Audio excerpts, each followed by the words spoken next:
Hi, I'm Peggy Oliveira. Thanks so much for joining me at Courageous Journeys. Today's post, I'm going to talk about what happens or what needs to happen in healing from abuse, or at least to a certain extent. And I'm doing this in response to a question that I had posted here on YouTube about what that looks like. And I decided to do this because people so often have this sense that going to therapy and working on healing requires you to go through all of the details of your abuse, talking about it over and over and over again. And the truth is that that's just not the case, or at least it doesn't need to be the case. I suppose there probably are some therapists that have you do that, and some people would even argue, well, the more you go through the details and talk about it, the less or the more desensitized you are to it. And there are some people who work that way. I don't think that's necessarily the best way to do it, but there are some people who do that. EMDR kind of has a little bit of that with it as well.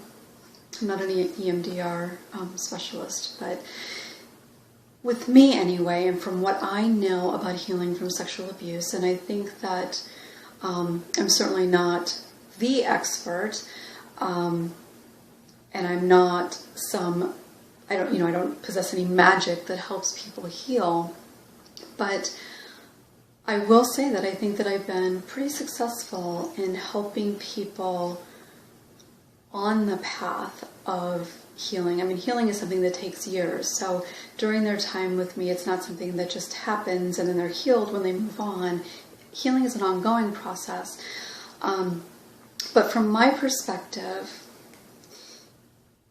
it's not necessary because, and I've talked about this in a couple of different videos and even on my blog, but the reason that going through the details of your abuse, particularly over and over again, the reason that it's not necessary to your healing is because the details of your abuse are not what has created the long-term damage.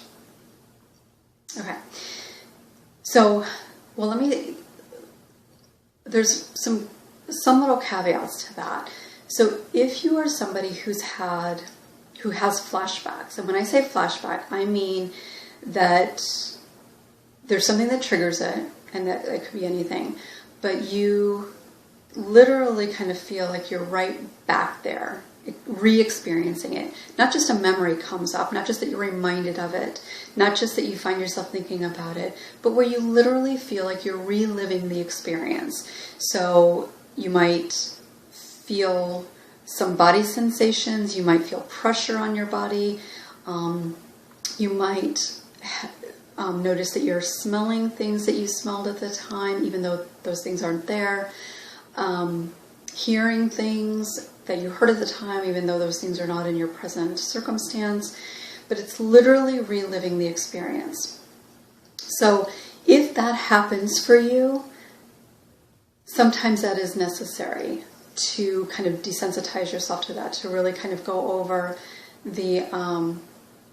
I'm sorry, I just noticed something in the background. Oh, a little cat.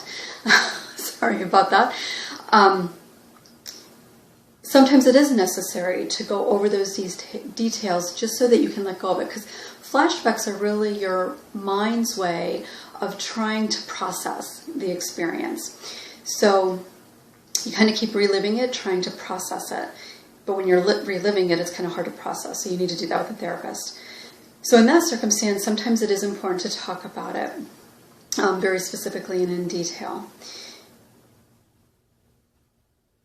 But other than that, for the most part, it's really not necessary to do that. So I said it's not necessary to do that because it's not the details of the abuse that create the long-term impact. Okay, so what do I mean by that? And there's going to be people who probably will disagree with what I'm saying, but I'm saying this based on my own personal experience, being abused and healing, as well as all the people that I've had the fortunate ability to be able to work with over these last, however long, 15 years or so now. And so this is what I have learned. Because I used to think that you had to particularly before I went to therapy, I thought that you had to talk about it over and over and over again as well. But the long-term damage that happens from the abuse happens because of the meaning that we attach to the abuse, the things that we say to ourselves once the abuse has happened. And those things are basically blaming yourself, feeling responsible, feeling the shame associated with that responsibility, that somehow it's your fault, you're bad, you're wrong, you're so bad that you had to be punished in that way, maybe that God doesn't love you, maybe that your family doesn't love you, all the myriad things that we say to ourselves as a way of trying to make sense out of the abuse and have some sort of control over it. And that's kind of a whole different issue that I'm not going to get into right now. So we tell ourselves these things, that it's our fault, that whoever it is must not love us. And if it's a parent, that's really difficult, because if our parent doesn't love us, well, then how can anybody else possibly love us? So it creates these long-term effects, because when you believe that about yourself as a child, then you continue to believe that growing up. And so then when you have an experience, like, so if you have an idea that you're unlovable or unworthy, and then in 4th grade, you're the last one picked for the team.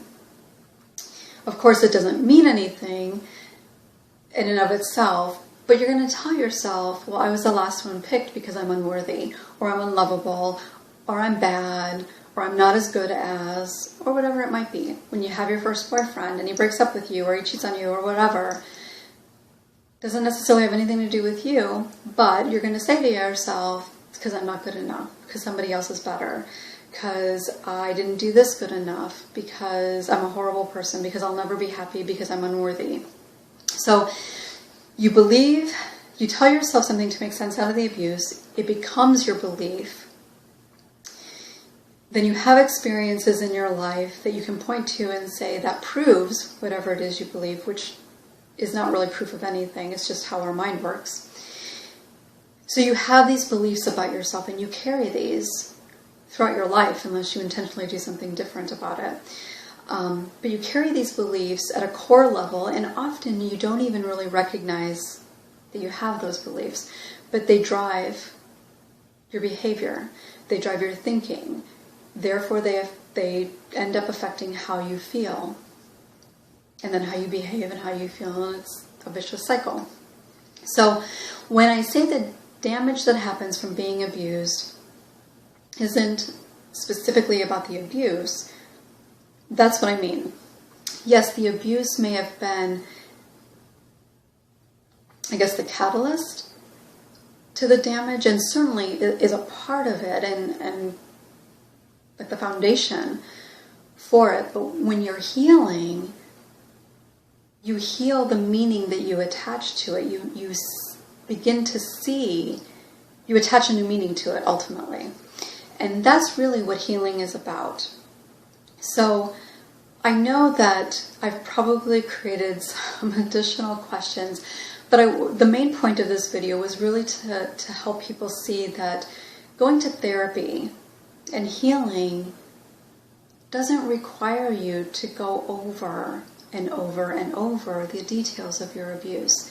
One other situation that is important to be able to talk about, if this is true for you, and it is actually true for most people, if there's something, like a specific act or something specific about your abuse, maybe the way that you responded to it, orgasm is where this comes in a lot, sometimes not saying no, there's different things, but if there's something specific that you feel shame about,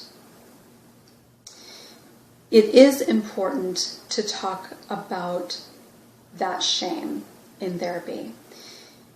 You cannot heal as long as you hold on to that shame. I know that unequivocally, without any doubt in my mind. If there is something that you're holding on to related to your abuse, no matter what it is, it could be that It could be that you abused somebody else when you were a kid.